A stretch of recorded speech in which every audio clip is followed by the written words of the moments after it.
Plans for President-elect Trump's return to Washington and the Republican Party's return to power are well underway. But for Democrats who are now in the minority, the path forward is not as clear.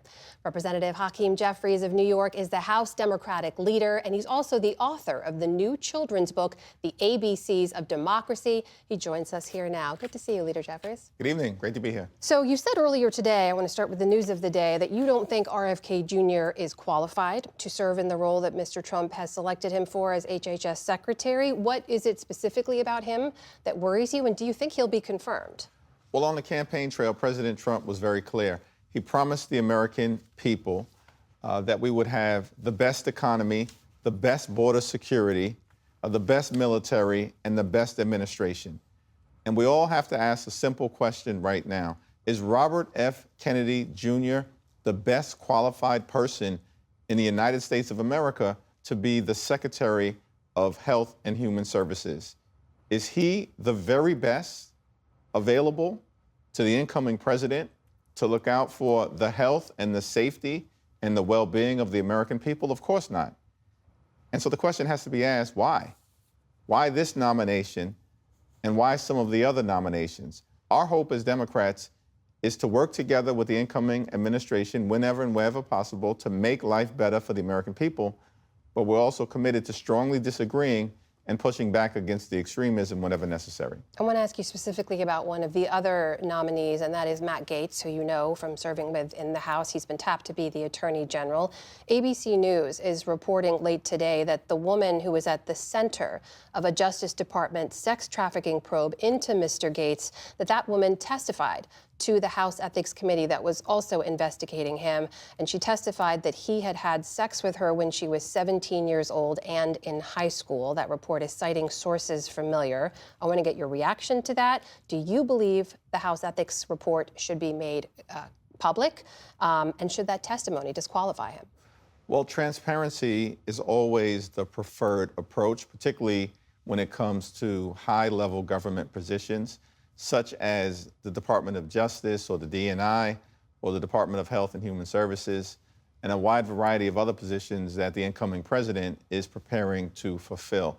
Now, in terms of the House Ethics Committee, it's traditionally operated in a strongly bipartisan way, and it's my hope that the Democrats and the Republicans on the committee will get together. It's my understanding they may be meeting as soon as tomorrow to try to figure out a path forward. And if there is information that they can present to the American people, I'm not going to get out ahead of that discussion, but I do place my trust in both the principled Democrats and the principled Republicans who are on that committee to do the right thing so that the American people have all of the available information necessary, and so do the members of the United States Senate. Do you think that report is necessary, though, to be made public before he's considered for a post like Attorney General? Seems like a reasonable suggestion that's been made by some of the members of the United States Senate, but let's see what the Ethics Committee does before members of leadership weigh in aggressively one way or the other. So Republicans have now officially won control of the House, meaning they have a governing trifecta here, the White House and both chambers of Congress.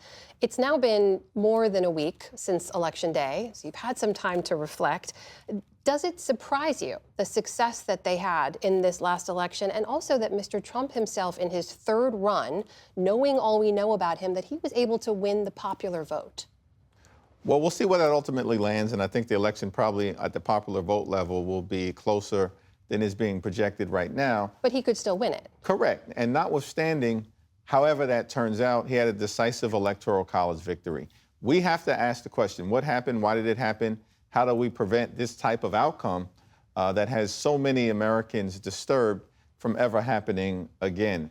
My view is that we have to work decisively to address the economic challenges that everyday Americans are facing in this country. Far too many people are struggling to live paycheck to paycheck all across America, in urban America, in suburban America, rural America, ex-urban America, certainly small town America, and the heartland of America. And we're prepared to work with the incoming administration to decisively deal with that issue.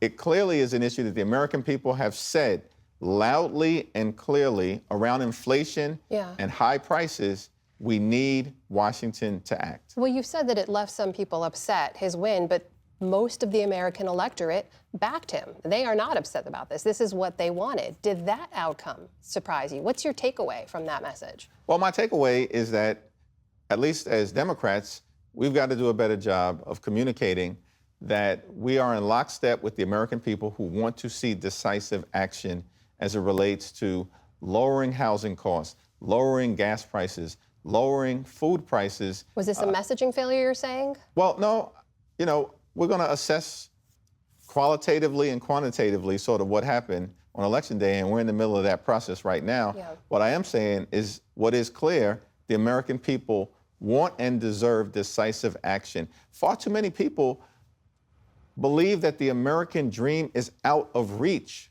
That's not acceptable in a country that has given us the greatest middle class in the history of the world. Let me ask you about what Americans are seeing right now, just in the last few days, because there's a very sort of dramatic split screen. You have a Republican Party that's just won control of both chambers of Congress and the White House. They've hit the ground running. The next government is coming together. And then you have a Democratic Party that seems largely leaderless for the party and really rudderless, sort of directionless, as you say, still figuring out what to do next. So what is the case that you will make for why you should be leader when House Democrats vote on their leadership next week? Well, I'll make that case internally, and, I haven't officially announced my candidacy because I'm in the middle of having conversations with the various parts of the House Democratic Is there caucus. a chance you don't run? No, well, what I will say is that, House Democrats clearly overperformed the national environment. Those are facts. This is not a decisive electoral victory for House Republicans. When Donald Trump was sworn in as president in 2017, there were 241 House Republicans and only 194 Democrats. When Donald Trump is sworn in this time around, notwithstanding the presidential wave election, at most, there will be 222 Democrats. At minimum, Republicans, there will be 213 Democrats in the Congress. It's a close margin. It's a close election. We fell a few seats short, and we're going to work to rectify that situation so that we give ourselves the best possible opportunity in the next midterm. I think it's safe to say this is probably not the political landscape you thought you'd be releasing this book under, the ABCs of Democracy. But you do write in this, in the introduction, that America is at a fork in the road. Which direction will we choose? That's the question that you pose. Does this last election answer that question for you? No, I think what the book is in part about is the fact that we've had a 248-year journey as a country, the greatest democracy in the history of the world. And throughout that journey, of course, there are trials and tribulations. There's been turbulence, but there have been American values that have been a consistent part of that journey. And as we are processing this particular electoral result, we have to lean into those values and lean into the strength and resilience of our institutions, of what we've been about as Americans as we approach our 250th birthday on July 4th of 2026. And hopefully I've laid that out as an illustrated book for people of all ages, but with a focus on our younger Americans, on our children, and on those who are processing this moment and where we go from here. That is the House Minority Leader, Hakeem Jeffries, joining us tonight. Leader Jeffries, always great to see you here. Thank you for the time.